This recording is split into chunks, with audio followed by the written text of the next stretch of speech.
Deputy Prime Minister, His Excellency Gan Kim Yong, Home Minister, His Excellency Shanmugam जी, भारत के विदेश मंत्री doctor Jaishankar जी, Singapore business जगत के सभी लीडर्स, देवी और सज्जनों, मैं सोच रहा था कि जो लोग इतने सालों से भारत में काम कर रहे हैं तो कुछ न कुछ अपेक्षाएं होगी, कुछ शिकायतें होगी, लेकिन मैं सुखद आश्चर्य है कि वाहवाही के सिवाय यहाँ कोई स्वर नहीं है। ये अपने आप में एक बहुत बड़ा संतोष है।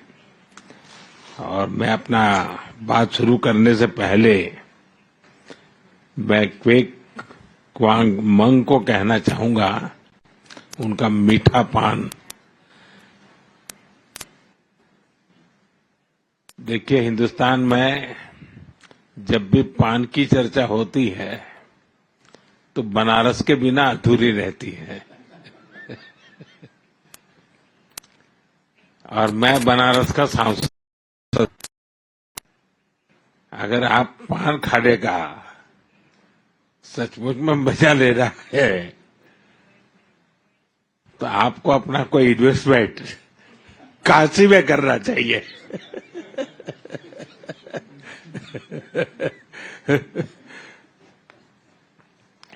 लेकिन मुझे बहुत अच्छा लगा, अनेक विषयों पर बात करने का, आप सबको सुनने का मुझे अवसर मिला।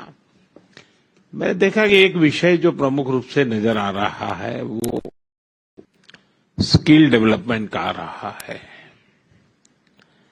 और भारत भी इंडस्ट्री 4.0 को ध्यान में रखते हुए या सेमीकंडक्टर का क्षेत्र को देखते हुए हम स्किल डेवलपमेंट पर बहुत बल दे रहे हैं। भारत की आवश्यकताओं के साथ उसका संबंध एक ग्लोबल जॉब मार्केट के से भी जुड़ा हुआ है। अगर आपकी कंपनियां ग्लोबली क्या चल रहा है उसका एक अगर सर्वे करें, ग्लोबल डिमांड क्या है उसका अगर एक एनालिसिस करें और उसके अनुसार भारत में स्किल डेवलपमेंट के लिए आए तो ग्लोबल जॉब मार्केट को बड़ी आसानी से एड्रेस कर सकते हैं। ये मेरा तीसरा कार्यकाल है और आप में से जो लोग भारत से परिचित हैं उनको पता है कि 1962 के बाद, 60 साल के बाद भारत में किसी सरकार को तीसरी बार देश की जनता ने सेवा करने का अवसर दिया है। और दुनिया में सबसे ज्यादा लोगों ने वोट कर करके इस सरकार को बनाया है। और उसका मूल कारण है कि 10 साल का इस सरकार के नीतियों पर विश्वास, उसकी नीयत पर विश्वास और देश को जिस दिशा में हम ले जा रहे हैं, देश में जिस ऊंचाई को प्राप्त करने का हम प्रयास कर रहे हैं, वो भारत के सामान्य मानवीय के एस्पिरेशंस के अनुकूल है। और तब जाकर के इतना बड़ा देश आपके साथ चलता है। यहाँ एविएशन सेक्टर के लोग हैं, दुनिया में फास्टेस्ट ग्रोइंग एविएशन सेक्टर कहीं है तो भारत में है। और हम भी चाहते हैं कि बहुत तेजी से एविएशन के लिए जो जरूरी इंफ्रास्ट्रक्चर है, जो एमआरओज की जरूरत है, वो हमारी प्रायोरिटी का भी एक क्षेत्र है। और इसलिए मैं चाहूंगा, अब जैसे सिंगापुर एयरलाइन का कहना है कि हमें जरा कनेक्टिविटी के लिए नए नए डेस्टिनेशन मिले, बहुत स्वाभाविक है। लेकिन मैं ये भी चाहूंगा कि आप इतना छोटा विचार मत रखिए। आप आइए, नए एयरपोर्ट के मैदान इन्वेस्टमेंट की दृष्टि से आइए, डेस्टिनेशन भी ले जाइए, एक विन विन सिचुएशन बनेगी। एयरपोर्ट का निर्माण भी आप करेंगे, डेस्टिनेशन का अपॉर्चुनिटी भी आपको मिलेगा। तो हम उस प्रकार से एक पैकेज बना करके चल सकते हैं, क्योंकि भारत में शायद मुझे बहुत ही निकट भविष्य में 100 से ज्यादा एयरपोर्ट बनाने होंगे। यानी अपने आप में एक बहुत बड़ा मिशन है, क्योंकि जिस प्रकार से मेरा यहाँ एविएशन सेक्टर का ग्रोथ है और जिस प्रकार से एस्पिरेशनल सोसाइटी के ये जो मांग है, आज मैं उसको कैटर नहीं कर पा रहा हूं, हम कम पड़ रहे हैं, हमें बहुत बड़ी आवश्यकता है। उसी प्रकार से आज खुशी की खबर तो है ही, एयर इंडिया का आपके साथ यहाँ मर्जर होना, ये अपने आप में एक बहुत बड़ा काम हुआ है।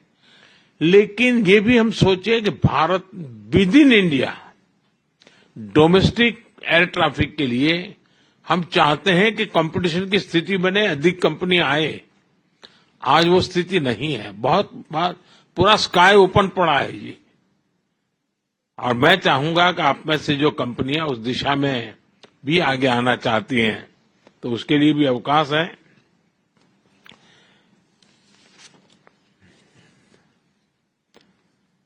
एनर्जी सेक्टर में यहां पर काफी चर्चा हुई, ग्रीन हाइड्रोजन की, अमोनिया की। हमने पूरी दुनिया को एक वादा किया है और हम ग्लोबल वार्मिंग को जो चैलेंज मानते हैं, उसमें हम सिर्फ अपनी संवेदना व्यक्त कर करके अटकने वाले नहीं है, हम सॉल्यूशन देने वाले लोग हैं। और हमने 500 गीगावाट का लक्ष्य टारगेट किया है और 2030 तक मुझे करना है। और उसमें मैं न्यूक्लियर की तरफ भी उतना ही जाना चाहता हूं, हाइड्रो पर भी जाना चाहता हूं, सोलार पर भी जाना चाहता हूं, विंड पर भी जाना चाहता हूं। उसी प्रकार से हमने बायोफ्यूल की पॉलिसी बनाई है, उसकी दिशा में भी एक बहुत बड़ा काम। और आपने G20 समिट में भी हमारे जो आउटकम है उसमें बायोफ्यूल की बात आपके ध्यान में आई होगी। भारत उसको लीड करना चाहता है। मैं चाहूंगा ऐसे अनेक क्षेत्र हैं एनर्जी से जुड़े हुए, जिसके कारण ग्रीन जॉब की पूरी संभावना है। उसके लिए भी हम काफी इनिशिएटिव ले रहे हैं। मैं आपसे आग्रह करूंगा, आप आइए। हम देश में दूसरे प्रकार से भी एनवायरनमेंट को एड्रेस करना है, जैसे हमारी स्क्रैपिंग पॉलिसी। ये इतनी बड़ी अपॉर्चुनिटी है। मैं सरकार के सारे पुराने व्हीकल स्क्रैप करने की दिशा में जा रहा हूं।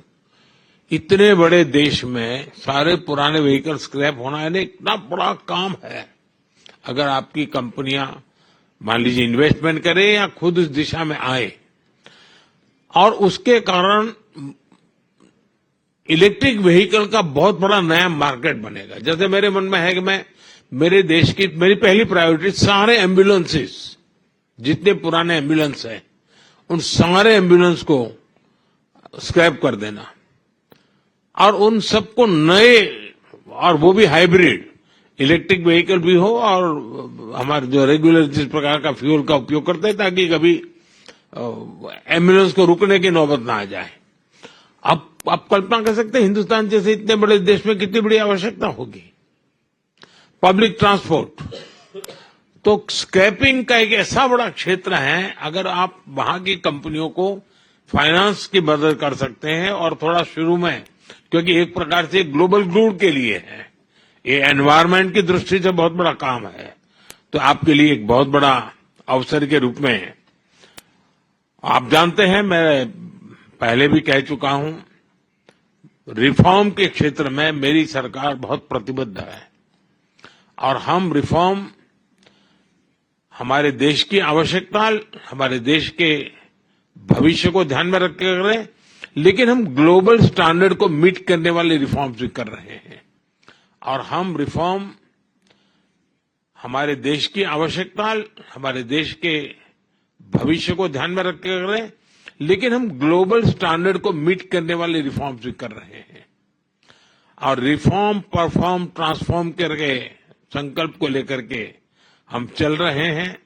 और जैसा गौतम जी ने उल्लेख भी किया मेरे लास्ट भाषण का, मैं तो कहूंगा हम रिफॉर्म करेंगे, आप परफॉर्म कीजिए। अवसर ही अवसर है और इसलिए मैं आप सबको, और आप जानते हैं जहां तक पॉपुलेशन के हिसाब से दुनिया में हमारा जितना है हिस्सा, पहली बार हम उस स्थिति पर पहुंचे हैं कि हमारे पॉपुलेशन का जितना परसेंटेज है उतना ही परसेंटेज, उससे +1 हम ग्लोबल गुड में कंट्रीब्यूट कर रहे हैं। यानी एक वैश्विक जिम्मेवारियों को संतुलित रूप से यानी निभाना, ये बहुत कम लोग कर सकते हैं जो आज इतना बड़ा भारत देश कर रहा है। तो मैं मानता हूं कि इसको आप आगे जाकर के अपने फायदे में भी कैसे बदल सकते हैं। आप देखते हैं फिनटेक की दुनिया में भारत के पास टैलेंट भी है, उसका लाभ तो मिलेगा, लेकिन भारत के लोग टेक्नोलॉजी के एडॉप्ट करने में कितने तेज हैं। आज फिनटेक की दुनिया में हमारा यूपीआई, फाइनेंशियल डिजिटल ट्रांजैक्शन, दुनिया में जितना रियल टाइम ट्रांजैक्शन होता है उसका 50% अकेले इंडिया में होता है। इसका मतलब ये ऐसा क्षेत्र है कि जिसमें, इसका मतलब ये हुआ कि फिनटेक की दुनिया में अगर ग्लोबल लीडर बनना है तो भारत को केंद्र बिंदु बना करके बड़ी आसानी से आप फिनटेक की दुनिया में आप आगे आ सकते हैं। स्टार्टअप के अंदर हमने काफी रिफॉर्म की है। इस बजट में भी हमने स्टार्टअप को काफी रिलैक्सेशन दिए हैं। भारत में टियर 2, टियर 3 सिटी में भी बहुत तेजी से स्टार्टअप ग्रो कर रहे हैं। 10 साल के भीतर भीतर हम करीब 10 साल पहले 100 स्टार्टअप थे, आज करीब करीब 100,000 से भी ज्यादा स्टार्टअप है। बहुत बड़ी मात्रा में ग्लोबली लोग इन्वेस्ट कर रहे हैं और सक्सेसफुल स्टोरी है कि बहुत बड़ी मात्रा में उसमें से यूनिकॉर्न्स बन रहे हैं। मैं चाहूंगा कि आपके यहां जो फाइनेंस के वर्ल्ड से जुड़े हुए लोग हैं, भारत के स्टार्टअप की दुनिया को अगर तराशेंगे तो उनके सामने बहुत बड़ी संभावना है। हम बहुत एग्रेसिवली सेमीकंडक्टर के क्षेत्र में जा रहे हैं। अब तक करीब 5 कंपनियां ऑलरेडी अपना काम शुरू कर चुकी हैं, आगे भी औरों की संभावनाएं हैं और हम पूरी इकोसिस्टम को लाने वाले हैं। हम कोई एक छोटा सा टुकड़ा, एक आध हिस्सा करके अटकने वाले नहीं है। भारत के पास टैलेंट है।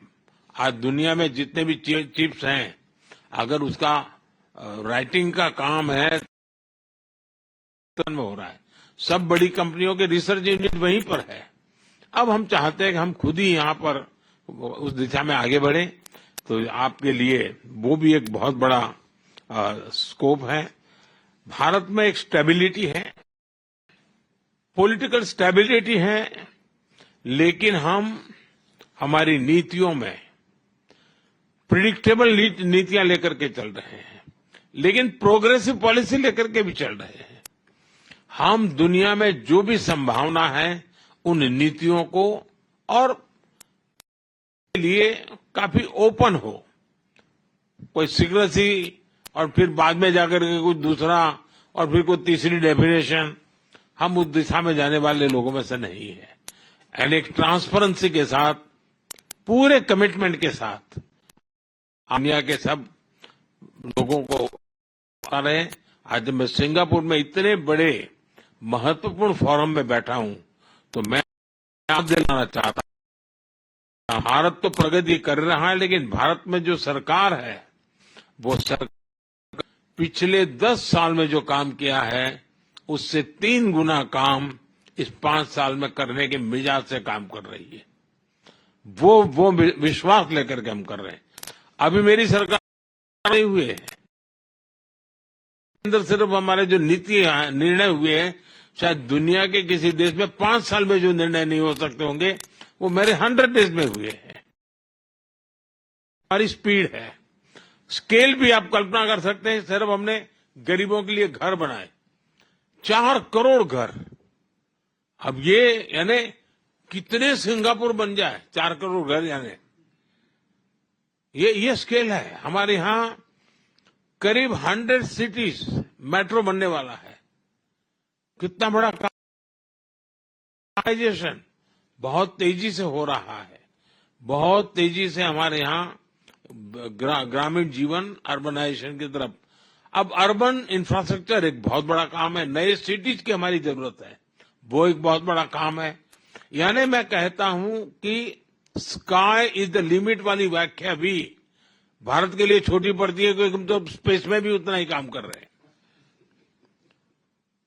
स्पेस में आज दुनिया में हमने जिस प्रकार से काम किया है और स्पेस को हमने ओपन अप कर दिया है। मेरे यहां पॉलिसी में अब स्पेस को हमने सरकारी एक इकाई के रूप में नहीं रखा है, इसको हमने ओपन अप किया है। आज सिर्फ स्पेस में मेरे यहां 200 से ज्यादा स्टार्टअप्स हैं और 22-25 साल के बच्चे खुद अपने सैटेलाइट लॉन्च कर रहे हैं। यानी आप कल्पना कर सकते हैं कि कितना तेजी से विकास हो रहा है। और इस विकास की यात्रा में मैं आप सबको भागीदार बनने के लिए निमंत्रण देता हूं। मुझे बहुत अच्छा लगा, आप सबने समय निकाला। आप में से बहुत से साथी हैं जिनको कभी न कभी मुझे मिलने का अवसर मिला है। कुछ लोगों से सामूहिक मिला हूं, कुछ लोगों से व्यक्तिगत मिला हूं। जब मैं सिंगापुर में आप सबसे मिलता हूं तो मुझे ऐसा लगता नहीं है कि मैं किसी नए लोगों को मिल रहा हूं या नई बात सुन रहा हूं। तो इतना हमारे बीच में, और शायद किसी एक सरकार के साथ इतना निकट ओपन नाता बन जाए, ऐसा बहुत रेयर होता है। जो आज मैं देखता हूं कि सिंगापुर के बिजनेस वर्ल्ड का भारत की सरकार के साथ है। ये मेरे लिए सबसे बड़े संतोष की बात है कि आप सबको लग रहा है कहा यार ये सरकार हमारी है, ये सरकार हमारा सुनती है, ये सरकार में हम खुलकर कुछ कह भी सकते हैं। ये नाता जो है वो हमारी सबसे बड़ी पूंजी है। और इसलिए मैं आप सबसे आग्रह करूंगा कि अवसर है, अवसर को जाने मत दीजिए। और जितने भी नए क्षेत्रों में आप आना चाहते हैं, मैं तैयार हूं। कुछ क्षेत्र ऐसे होंगे कि जिसमें शायद हमारे पास नीति नहीं होगी, आप लेकर के आइए, मैं नई नीति बनाने के लिए तैयार हूं। लेकिन भारत संभावनाओं का क्षेत्र है। इन संभावनाओं के क्षेत्र को आप अपने नसीब के लिए उपयोग कीजिए और आपके लिए फिर कभी कोई रुकावट नहीं होगी, ये मैं आपको विश्वास दिलाता हूं।